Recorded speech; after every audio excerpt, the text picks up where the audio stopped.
I'm Metro Melik, and you can find me at metromelik.com. That's Malik with an E, Metromelik. To my right, I'm going to introduce you to a dear friend, a longtime friend. We're going to talk about a couple of things to introduce Paul Schmidt and maybe how we met, if one of us can remember exactly how that was. And then we have a theme that I don't know what his is. It is, what was it? The most memorable moment with Metro Melik. Or Metro Melik. Or something like that. Yes. Memorable moment with Metro Melik. Something that stands out. And I don't know if it's good, bad, indifferent, funny. I don't know. But Paul Schmidt, you're the I'll let you introduce yourself, because if I say it, it just seems redundant. Okay. Who is you? What happened was, I is Paul Schmidt, owner and creative video strategist for Introduce Multimedia. Now, Introduce Multimedia is a video storytelling agency that works with nonprofit organizations primarily, but also small businesses to illustrate their mission, share their story, and help them with video content. And he doesn't do photography. I do not do photography. He does photography. And as soon as I started, the lawnmower went, so I apologize for that if you're wondering what the background noise is. So anyway, I've known Paul for a number of years, and it's more than a decade, I know that. And good people, Elisa, wonderful, you picked the best pets. You purposely live in Lansing. Yes. And you're community minded, you're community activated. Yeah. You built a business on being community minded. You help others in the community. So I think that is an underlying kinship. However, my memory is big, not one of them, but my big memory is you and Cindy Kangas were instrumental in the beginning of Lansing Made. And lots of talks, lots of ideas, and lots of patients listened to me pontificate on what is great about Lansing and why I wanted to start the Lansing Made brand. And, that was in your space in Reeltown. Yes, it was in my space in real, like the very first space. I don't know. I think it was the very first space, the Art Alley space. Is that what you're talking about, or it was Lansing Made in the? Well, we might have talked about it in the Art Alley space, but I was more Lansing Made when I shared space in your above the. I don't even know what's there now. It's like on the corner. It's Washington Street Advisors now on the basement. But on the upper level of that. Yep. The old, what do the old heads call it? Ramones. The Ramones building, yes. Yeah, that's what it was. And this is way back when there was no problem parking in Reeltown. Which, it's not a problem that it's a problem parking in Reeltown, but I remember being able to get there at 8 o'clock in the morning, 11 o'clock, 2 o'clock in the afternoon, or 8 o'clock at night, and find a parking space. And right when you were moving, it was about 6 months after of like, I don't know where to park, and if I don't get there early, I'm not going to have a parking space anywhere near. Yeah, right. Which is a good thing. Yes. I'm making light of the transition of positivity. Parking has its moments. Right. Well, when you're moving equipment and on the second floor. True. That was probably the interesting part. It was being on the second floor was not ideal. The space was great where we were. I liked the space we had, but it was on the second floor with no elevator. Yeah. It was a little tough. Old building. Yeah. So, that's a brief backstory. Yeah. We've hung out. We've shared whiskey or other stuff. Been at each other's house. We've broken bread together. So all the things that I think we laughed, cried, and all kinds of stuff. So, and you've brought me in on some projects. Absolutely. So anyway, I'm done blabbering on and on. World's shortest podcast. I'm just playing. I'm done. That's a show. That's your tagline. I know. And that's a show. And that's a show. Which, you know where that stems from. I might. You do. Okay. Def Comedy Jam. Okay. I wasn't sure if that's... Yes. Yeah, okay. All right. Because Russell Simmons would say... You've Oh. said it all the time. Oh, yeah. Russell Simmons would say... Oh my gosh. Now I'm drawing a blank. Thanks for coming out. God bless you. Good night. Yes. I love that. I'm like, you're the producer, you do all these things, and you come out at the end and you're like... Yep. And I'm like, I know. what? Perfect. I mean, Martin Lawrence would hype them all up. And, Yep. Russell! Thanks for coming out. God bless you. Good night. And then credits and music. And you're like, what? And so, yeah, that's where I got, and that's a show. You know it's over. All right, Paul. Yes, sir. Hit me with your best shot. What is this memorable Malik moment? Oh my gosh. Like he mentioned, there's over a decade's worth of memories. There's a lot of places we could go. However, there's one moment, like Lord of the Rings, the one ring that rules them all. The one moment that rules them all is it's August 7th, 2019. And this is not a joke. 2019. August 7th, 6 years. 10:30 in the morning, 2019. Oh. You get a weird phone call from me. Oh yeah. Never forget that day. I don't Never know how forget that you picked that phone up. I don't know how I dialed. I think it was speed dial, because I could hit a button, and you were in my favorites. Okay. And so, because I think your name is like right near the top. Well, bless you. But yes, so to preface it, podcast listeners, I was having a stroke. I did not realize that I was having a stroke. I couldn't convey nor communicate that I was having a stroke. I was completely lucid during this time because I can remember the day, the time, all that stuff that I was having this situation. Yeah. And it was a gorgeous day. It was. I mean, and I initially called my wife at first, but she was at work. Right. And she couldn't understand what I was saying. She didn't know what was going on. I couldn't convey what I was saying to her because I wasn't feeling right. And that's probably about all I could get out. Something's not right, I think is what I kept telling her. And she's like, I gotta work, dude. You gotta figure this out. So.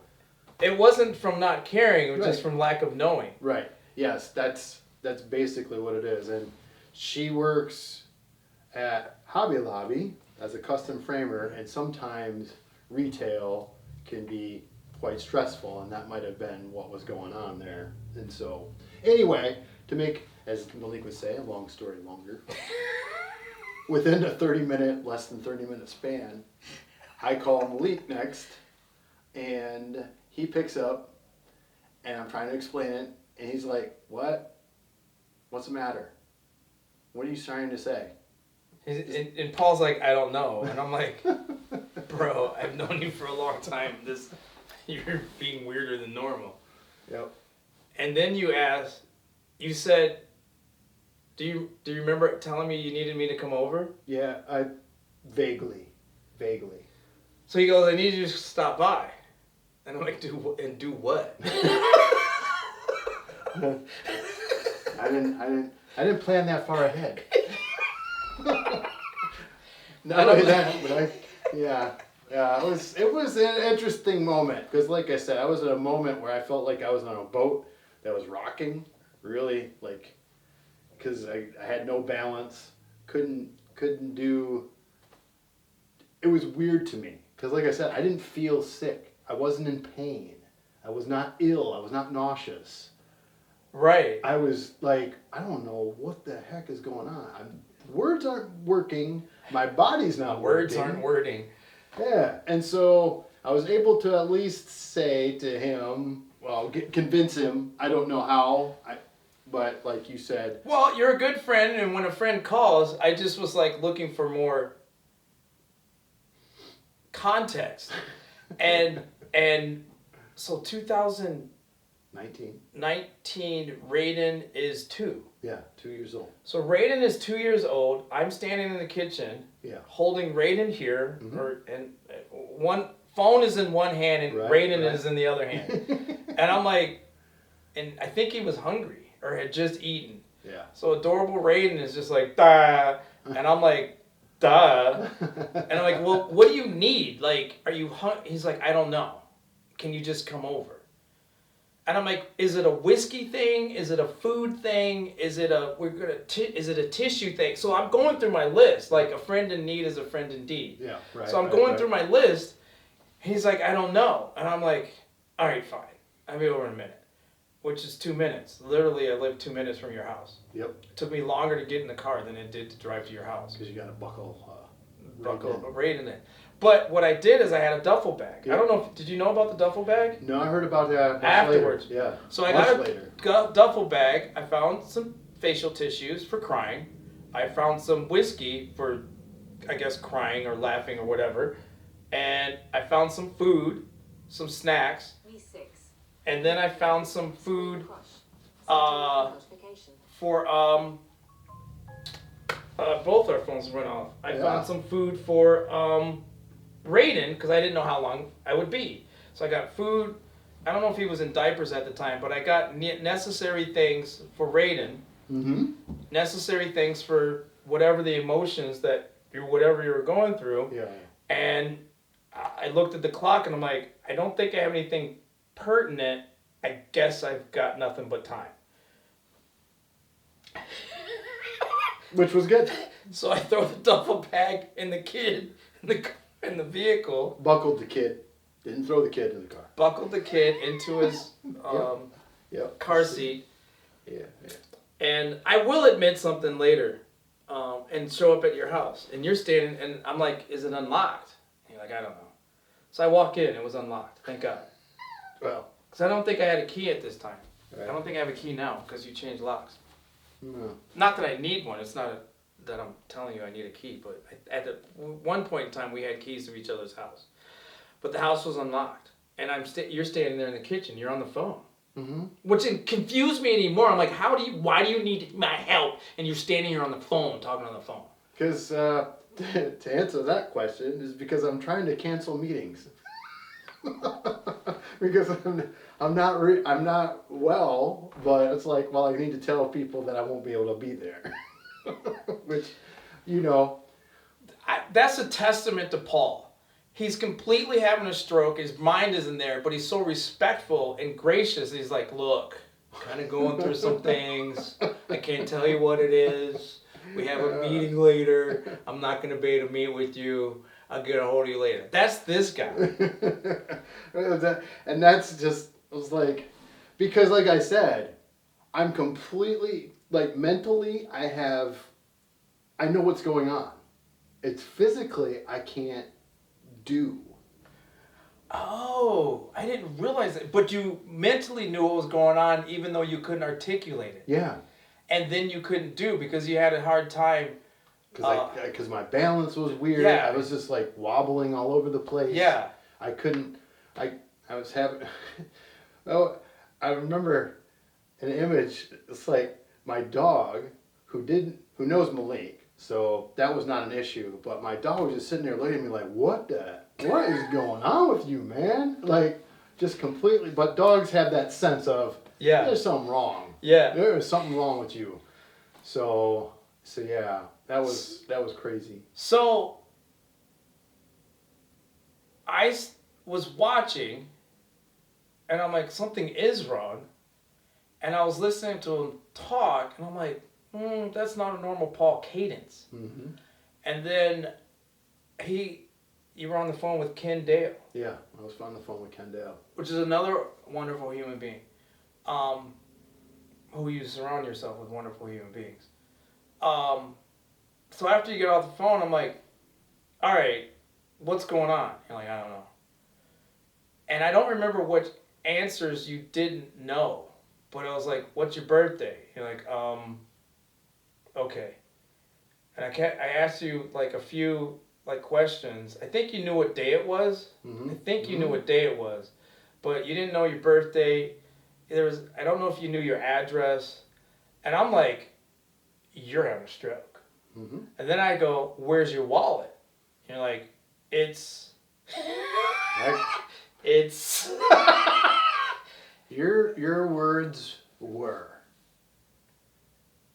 get your shoes, your wallet, and your shirt. We're going to the hospital. oh, That's what you said. get your shoes, your wallet, and your shirt. You're going on. Were you standing with no shirt on, or did you Mm-hmm. have a t-shirt? Yeah. Oh, yeah. Well, it clicked.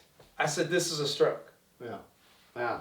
Yeah, because This is that's a even stroke. what Ken said to me on the phone while I'm trying to cancel this meeting. He's like, Paul, I think you're having a stroke. I'm like, nah.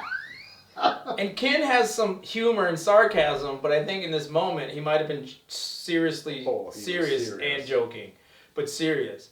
And then we couldn't find your wallet. And you know, Raiden in one arm, and I'm looking for the wallet.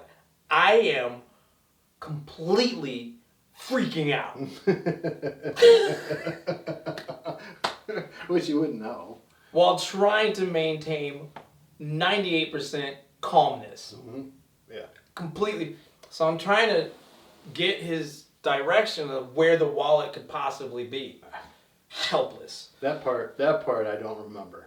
Because you couldn't help. Yeah. I don't know how we found it, but luckily you have a pattern of placing it somewhere, and I think you had this, the room with the sliding glass door, I think you used at an office at the time, and I think it was somewhere in that space where your computer was your wallet. Was your wallet. So we got the wallet. Now this is where allegedly things get a little loopy. Allegedly. I'm admitting this how many years later? 6 years later. 6. I understand you're supposed to call the ambulance. Mm-hmm. We live in Lansing. I said, as soon as I get his stuff, I can be at Sparrow Hospital in 7 minutes. And I know from past experiences of other people having things, I'm like, if you need emergency help and you don't want to wait in line in emergency with a broken arm, you tell them you're having a stroke or a heart attack. And somehow magically delicious, you get ahead of the thing. Oh, it's not magical. Yep. So It's serious. So I realized, I said, by the time an ambulance gets here and then goes back, I'm going to be at the hospital. Mm-hmm. And I'm going to say the keyword, stroke. Yes. And after safely strapping both the children into the vehicle, Oh my gosh. I, as aggressively and safely as possible, made it to Sparrow Hospital. Mm. And I was aggressive. I didn't run red lights, but it was aggressive. That well? And security happened to be outside, or a parking attendant. It was some type of official was outside, and I was in the van and parked. You know, it's the emergency entrance side, that side, the west side of that hospital, and the parking garage side.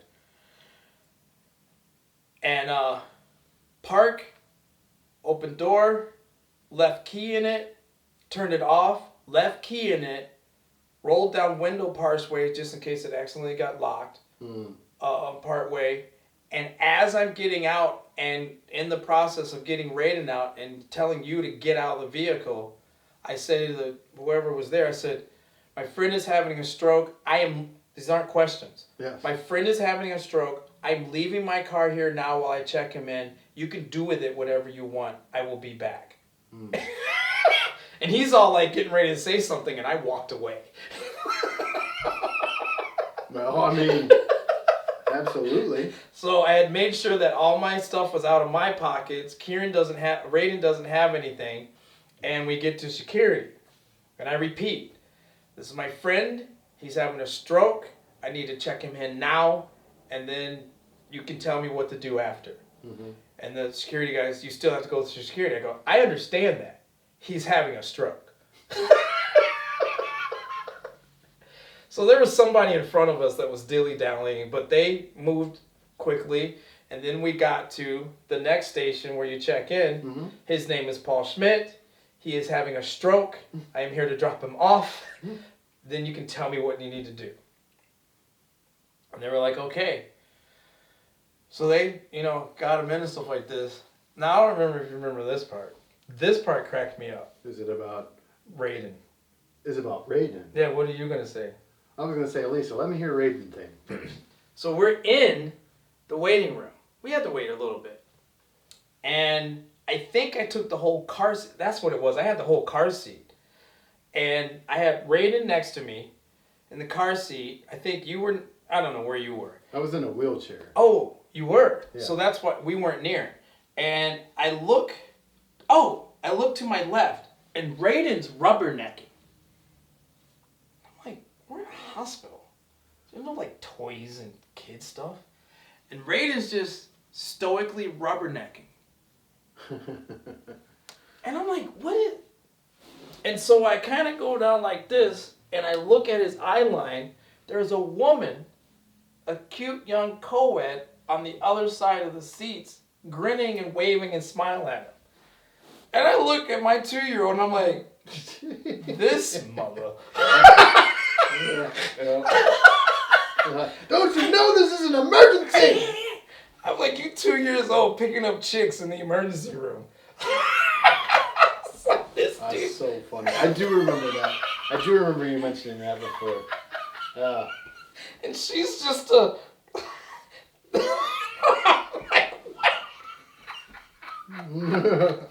That's funny.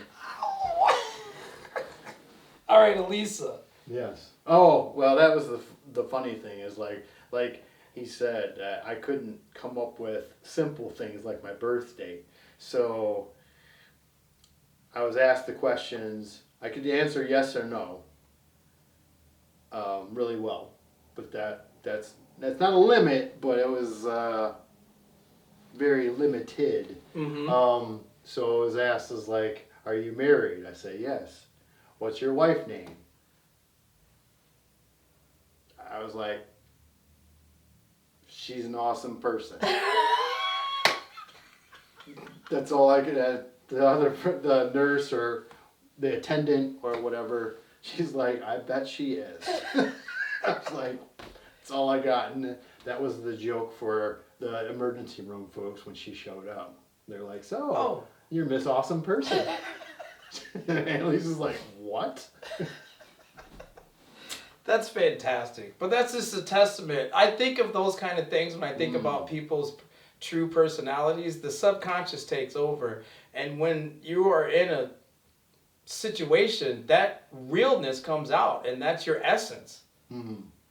Well, it's just wild because, like I said, I was not feeling nauseous. I was not ill. I didn't have a headache. I didn't have anything that I could feel like, okay, like, yeah. You didn't feel sick, no, quote unquote. I didn't feel sick. sick. I felt, but at the same time, you could see the concern on everybody's face because the simple fact is I could not respond to people's open-ended questions, That is definitely a memory, and that's one that's seared into this brain. That's funny because, I'm not trying to. This isn't ego speaking. That's just doing what you're supposed to do in times that you're supposed to do it, and so like I understand how important that is to you and how you label that. You've said it like you helped save my life, and I'm like, nah, I just was a friend. You're like, no, you helped save my life. And I'm like, whatever, dude. Like, whatever. Thanks for not dying. Do what I can. And I was successful that day. But at the same time, though, it's also a situation in which, I always tell people that my favorite relationships are my favorite form of currency, and I build on that. And if you don't build on that, you could honestly potentially lose your life because you don't build that structure. Yeah. You know, I don't have family here other than Elisa. Mm-hmm. I didn't at that time. My sister has since moved here. Yes. Well, she was here, but she was working. Yeah. But you know, that's it. My sister and my wife were my only family. Yeah. And so that means you have to look towards those outside of your family, and you have to treat them like family, because you know you're not doing it intentional, but you're building the blocks, you're building the foundation that's going to support you. That's beautiful. Wow. That ending couldn't have been any scripted. So this is Paul Schmidt of Uno Deuce Multimedia, dear friend, and a person I'm glad is still alive. And so are a lot of people in Lansing and beyond, because you've been all over one of my favorite memories is in front of 40,000 people, but That might be a part two. I don't have time for. Oh, that was a big deal. It was huge. But save that for another time. You can find, is it unodeuce.com? UnoDeuce.com. UNODEUCE.com. And you can find me at metromelik.com. That's Malik with an E, METROMELIK.com. And this is Most Memorable Moments with Metro Melik. And that's a show.